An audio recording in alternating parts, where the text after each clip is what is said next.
শেখ হাসিনার নেতৃত্বে আওয়ামী সরকার তারা যথার্থ জনগণের সরকার হয় নাই, হতে পারে নাই। আওয়ামী লীগ আমার এক সময় প্রিয় দল, এখনও আওয়ামী লীগ আমার প্রিয়, আওয়ামী লীগের কর্মীরা প্রিয়।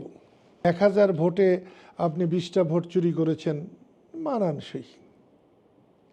দুধের মধ্যে পানি মিশানো আর পানির মধ্যে দুধ মিশানো এক কথা না। সত্যিকারেই মানুষ কথা বলা, চলাফেরা, নিজের মতো করে সম্মান নিয়ে বাঁচার সুযোগ থেকে মানুষ বঞ্চিত হয়েছে। এবং সত্যি শেখ হাসিনার নেতৃত্বে আওয়ামী সরকার তারা যথার্থ জনগণের সরকার হয় নাই, হতে পারে নাই। গত 3-4টা বার নির্বাচনের নামে প্রহসন হয়েছে। হ্যাঁ, 1000 ভোটে আপনি 20টা ভোট চুরি করেছেন, মানানসই। দুধের মধ্যে পানি মিশানো আর পানির মধ্যে দুধ মিশানো এক কথা না। মানুষ ভোট দেয় নাই, ভোট দিতে পারে নাই, তারপরও ভোট হয়ে গেছে। এবং প্রতি মুহূর্তে বলতেন জনগণের ম্যান্ডেট নিয়ে তিনি রাষ্ট্র চালাচ্ছেন। এগুলো সব ভুল।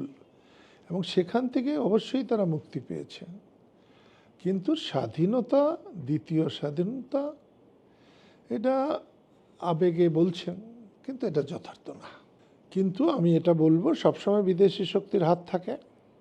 শেখ হাসিনার পক্ষেও ছিল, বিপক্ষেও ছিল, সবসময় ছিল, এখনও আছে।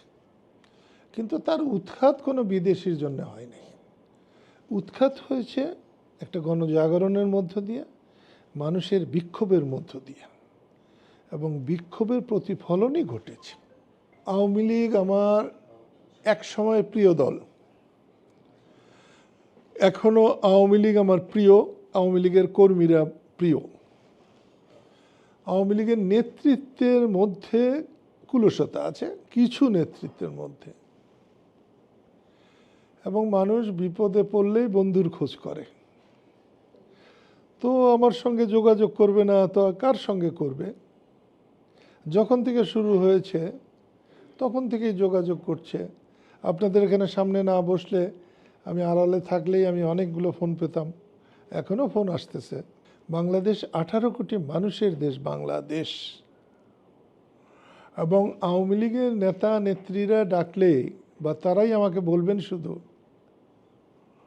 এটা বড় কথা না।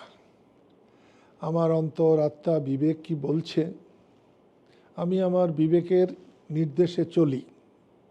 আমি বিবেকের নির্দেশে ধানমন্ডিতে গেছি যখন কেউ বের হয় নাই। আমি একটু আগেও গিয়েছিলাম, ঘুরে এসেছি। এবং 15 তারিখে আমি মিলাদ পড়াবো।